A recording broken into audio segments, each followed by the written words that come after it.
Doctor Anil, आपसे यहाँ पर चाहेंगे ये समझना, ये जानना कि आपको क्या कुछ लगता है। तमाम तरह की बातें इस नए स्ट्रेन को लेकर सामने आ रही है। कुछ लोग कह रहे हैं कि 3 दिन तक जुकाम होगा, उसके बाद बचने की उम्मीद नहीं होगी। कुछ लोग कह रहे हैं कि ये कोरोना से भी कई गुना ज़्यादा खतरनाक है। कुछ लोग कह रहे हैं कि ये जो नया स्ट्रेन है वो बहुत तेज़ी से यहाँ पर फैल रहा है।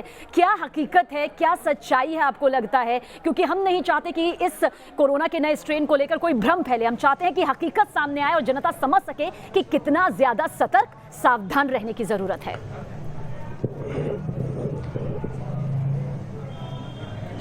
देखिए, इससे 2 पार्ट में इसको लेना होगा। एक इन्फेक्शस कितना है, एक विरुलेंस कितना। विरुलेंस से मतलब होता है कितना सीरियसनेस है, कितना सीरियस डिजीज होगी। इन्फेक्शस ज़्यादा है, 70% ज़्यादा है। नॉर्मली एक जो भी पेशेंट होते थे वो 3 लोगों को एज एन एवरेज इन्फेक्शन करते थे। ये हो सकता है उससे ज़्यादा 5-6 लोगों को इन्फेक्शन कर सके, तो और तेजी से फैलता है। इसलिए नंबर ऑफ पेशेंट्स अचानक बढ़ सकते हैं अगर ये वेरिएंट यहाँ पे आए।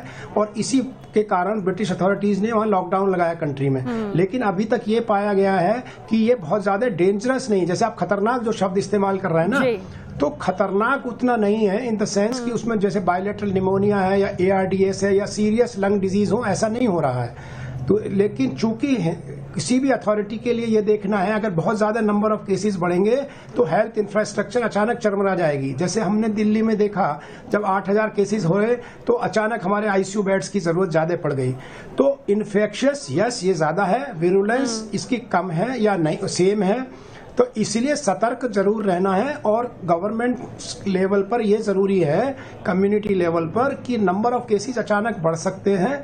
उसके लिए हमको ये जरूरी है कि इसका S जीन है जो टेस्ट करना होता है। अभी ये गवर्नमेंट ऑफ इंडिया ने कहा जो 25 नवंबर के बाद फ्लाइट्स आ रही हैं, उसमें पहले 2 जीन टेस्ट करते थे, अब एक S जीन और टेस्ट करना है अगर RT-PCR उनका पॉजिटिव है।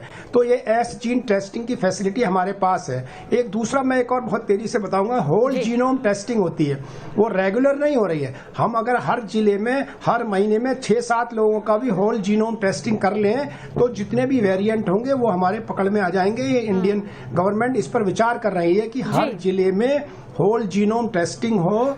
सिर्फ RT-PCR में सिर्फ 2 जीन टेस्ट होते हैं, होल जीनोम टेस्टिंग हो। ये भी बहुत इंपॉर्टेंट इन्फॉर्मेशन सर आपके जरिए यहाँ पर सामने आई है, क्योंकि जितनी जल्द बीमारी को पकड़ लिया जाएगा उतनी जल्द उसका इलाज भी यहाँ पर मुमकिन हो पाएगा।